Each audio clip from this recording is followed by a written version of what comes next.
Today we're going to do a dragon's wing. Now we'll start out by drawing the body of the dragon where the wing is attached.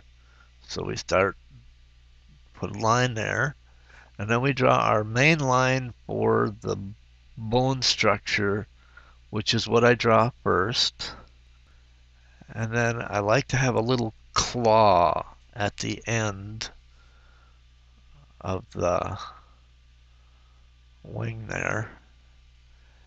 And now we're drawing the second line for the main support bone. And then there's a knuckle that goes on the end of that. And we draw that out. And this is kind of like where your hand is. And the claw is like your thumb. And then, at least the way I draw them. And then the rest of the wing is drawn out a little bit longer.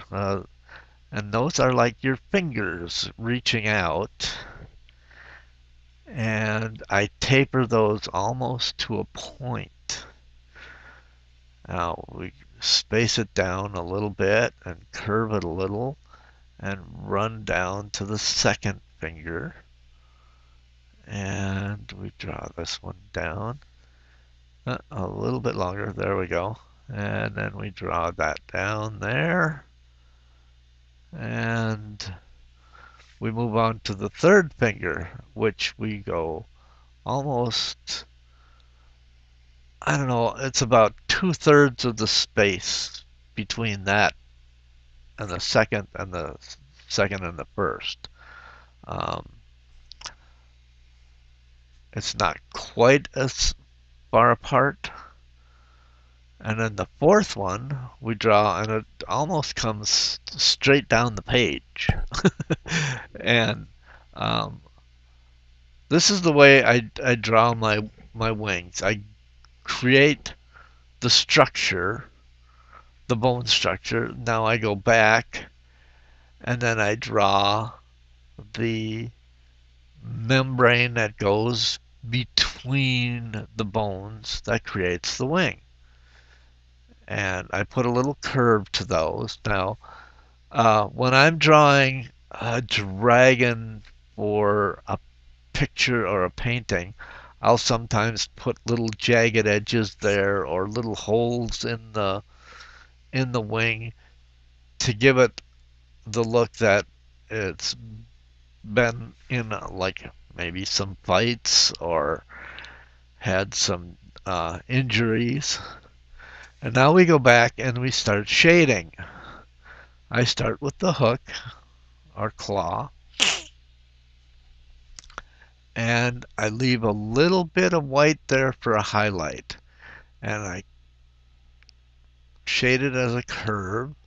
And now we go, and I start the wings from the top or near the base of the bones and go out from there.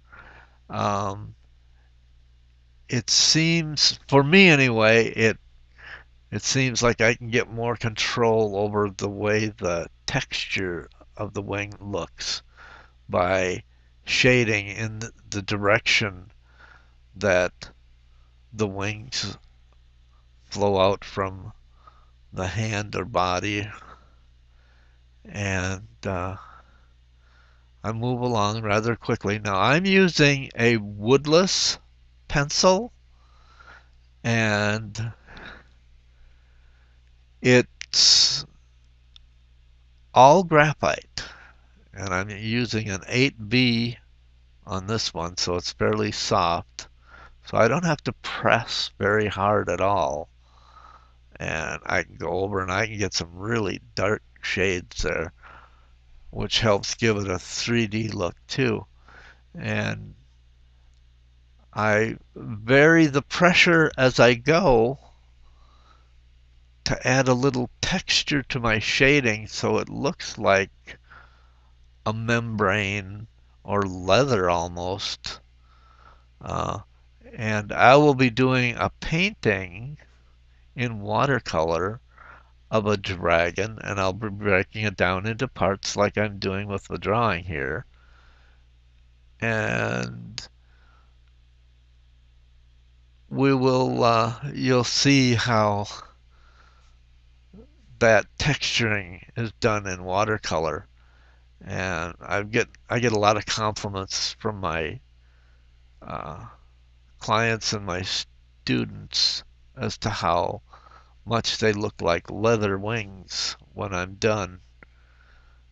But I enjoy doing dragons, and I enjoy doing mythical creatures of all kinds, and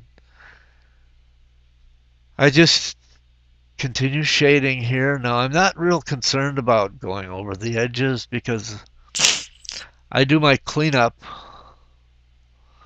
and there I switch to my right hand.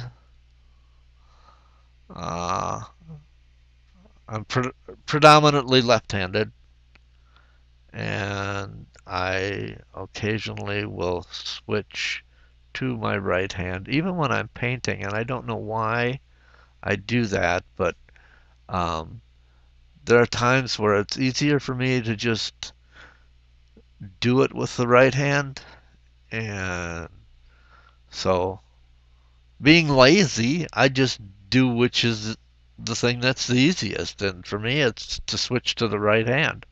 Now, when I want a little more control, then I'll go back to my left hand. But no, I'm not real careful with the edges, like I said, because once I get the final shading done, which I'm going to be doing here, now you see I've switched back to my left hand because I need a little more control for the shading because I want to get it to look 3D, and that gives it a little depth there. And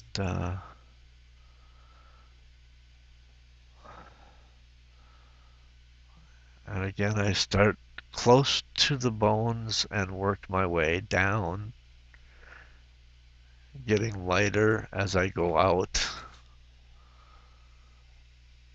So it makes it look like the wing fabric is curved. And now we go back in with, oh, excuse me, I've got a cold, the kneaded eraser. Now, you'll notice I grabbed the paper there and I'm doing it away from my hand. That way the paper won't wrinkle or get a hard crinkle in it and ruin your drawing. But I'm going back and I'm removing all the smudges, and uh, there I've removed the highlight on the bones. I'm working the kneaded eraser to get a fine edge to it so I can just go in there and lift it out. I'm working it a little more. I've got a nice edge to it. Now you watch. My hand's in the way, but you'll see as I move my hand down how it lifts the graphite off of the bone. There, I'll do it with the other hand so you can see a little better. There, you see how I lift the graphite off the paper? Now we go back and get a little bit more on that one. So we get a nice highlight on the bones there. Now we need the eraser again, and we go back and lift out the smudges on the paper. And there we get it all the way back to the white of the paper, and we are finished. There you have your